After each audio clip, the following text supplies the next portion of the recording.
Hello ناظرین، تو drama serial بختاور کی نیکسٹ ایپیسوڈ میں آپ دیکھیں گے کہ بختاور جب مایوسی کے عالم میں گھر واپس آ رہی ہوتی ہے تو وہ رستے میں اپنے آوارہ دوستوں کے کہنے پر سگریٹ پینا شروع کر دیتی ہے۔ پہلے وہ ان کو منع کرتی ہے لیکن پھر وہ ان کی باتوں میں آ جاتی ہے۔ پھر وہاں سے جب وہ سگریٹ پی کے گھر آتی ہے تو اس کی ماں کو جب علم ہوتا ہے کہ اس نے وہاں باہر لڑکوں کے ساتھ سگریٹ پیا ہے، اس کی ماں کا صدمے کے مارے برا حال ہو جاتا ہے۔ وہ بختاور کے اوپر بہت چیختی ہیں، چلاتی ہیں، غصہ کرتی ہیں۔ اس کو کہتی ہیں کہ تمہیں شرم آنی چاہیے، تم نے یہ کیا روش اپنا لی ہے؟ تم ان آوارہ لڑکوں کے ساتھ مل کر اب سگریٹ بھی پیو گی؟ یہ کام کرنے کے لیے تم شہر میں آئی ہو؟ میں اس دن کو پچھتا رہی ہوں، کوس رہی ہوں کہ جس دن میں تمہارے کہنے پہ تمہارے ساتھ شہر کو آ گئی۔ مجھے تمہارے باپ کی باتیں یاد آ رہی ہیں کہ پڑھ لکھ کر لڑکیوں کا دماغ خراب ہو جاتا ہے۔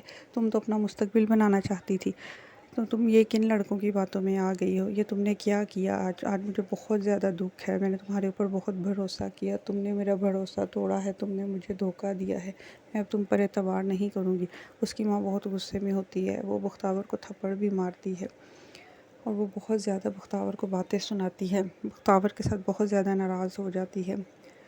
بختاور اپنی ماں کو روتے ہوئے اور پریشان دیکھ کر ان سے معافی مانگنا شروع کر دیتی ہے۔ وہ کہتی ہے کہ ماں اب ایسا نہیں ہوگا، مجھے معاف کر دو، مجھ سے غلطی ہو گئی ہے۔ اس کی ماں کہتی ہے کہ میں تمہیں ایک ہی شرط پر معاف کروں گی کہ تم یہ ملک صاحب کے پاس جاب چھوڑ دو، یا پھر ان کو سچائی بتا دو، نہیں تو کوئی دوسری نوکری تلاش کرو۔ بختاور کہتی ہے کہ میں فی الحال یہ نوکری نہیں چھوڑ سکتی ماں، مجھے اس کی بہت زیادہ ضرورت ہے۔ ہاں، میں تمہارے کہنے پہ 2 دن کے لیے آفس سے لیو لے لیتی ہوں۔ تو اس کی ماں کہتی ہے ٹھیک ہے۔ تھوڑی دیر بعد اس کی ماں بازار چلی جاتی ہے۔ بازار کے راستے میں اس کی ماں کا ایکسیڈنٹ ہو جاتا ہے۔ اس کی ماں بہت زیادہ زخمی ہو کر گر پڑتی ہے۔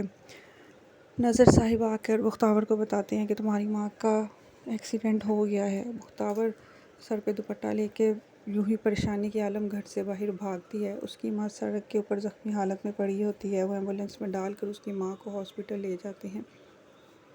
اس کی ماں کے ڈاکٹر علاج شروع کرنے سے پہلے 10,000 روپیہ جمع کروانے کا بولتے ہیں۔ بختاور کے پاس وہ پیسے نہیں ہوتے تو اس کا گلی محلے کا دوست، جو کہ بختو کا دوست ہوتا ہے، وہ کہتا ہے کہ میں یہ پیسے بھر دیتا ہوں۔ بختاور اس سے یہ پیسے لینا نہیں چاہتی لیکن وہ کہتا ہے کوئی بات نہیں، خالہ بھی میری ماں کی طرح ہی ہیں۔ تو بختاور اس کو کہتی ہے ٹھیک ہے، وہ ادھار کے طور پر یہ پیسے لے لے گی اور بعد میں یہ پیسے واپس کر دے گی، اور وہ اپنی ماں کے علاج کے لیے یہ پیسے ہاسپٹل میں جمع کروا دیتی ہے۔ وہ بہت زیادہ پریشان ہے، اسے بہت زیادہ رونا آ رہا ہے کہ اس نے اپنی ماں کو اتنا ستایا ہے۔ وہ اپنی ماں کے لیے بہت ساری دعائیں کرتی ہے۔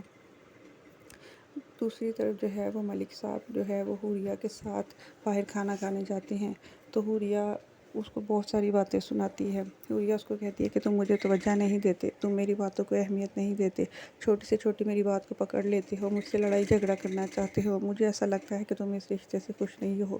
تو وہ اس کو کہتا ہے، ملک صاحب اس کو کہتا ہے کہ نہیں، میں خوش ہوں، تم نہ جانے کیوں مجھ پر اس طرح کی فضول باتوں کے الزامات لگا رہی ہو۔ وہ کہتی ہے کہ نہیں، میں نے تمہیں دیکھا ہے، تم مجھے بہت زیادہ اگنور کرتے ہو۔ غرض وہ ملک کے ساتھ بہت زیادہ لڑتی ہے۔ ملک صاحب حوریہ سے پوچھتا ہے کہ تم تو چیریٹی کا کام کر رہی تھی، اس چیریٹی کے کام کا کیا بنا؟ تو حوریہ کہتی ہے دیکھوں گی، اگر ہم الیکشن جیت گئے تو ہم اس چیریٹی کے کام کو کنٹینیو کریں گے، اور اگر ایسا نہیں ہو سکا تو ہم اسے چھوڑ دیں گے۔ ہمیں کیا ضرورت ہے کہ فضول میں لوگوں کی خدمتیں کرنے کی۔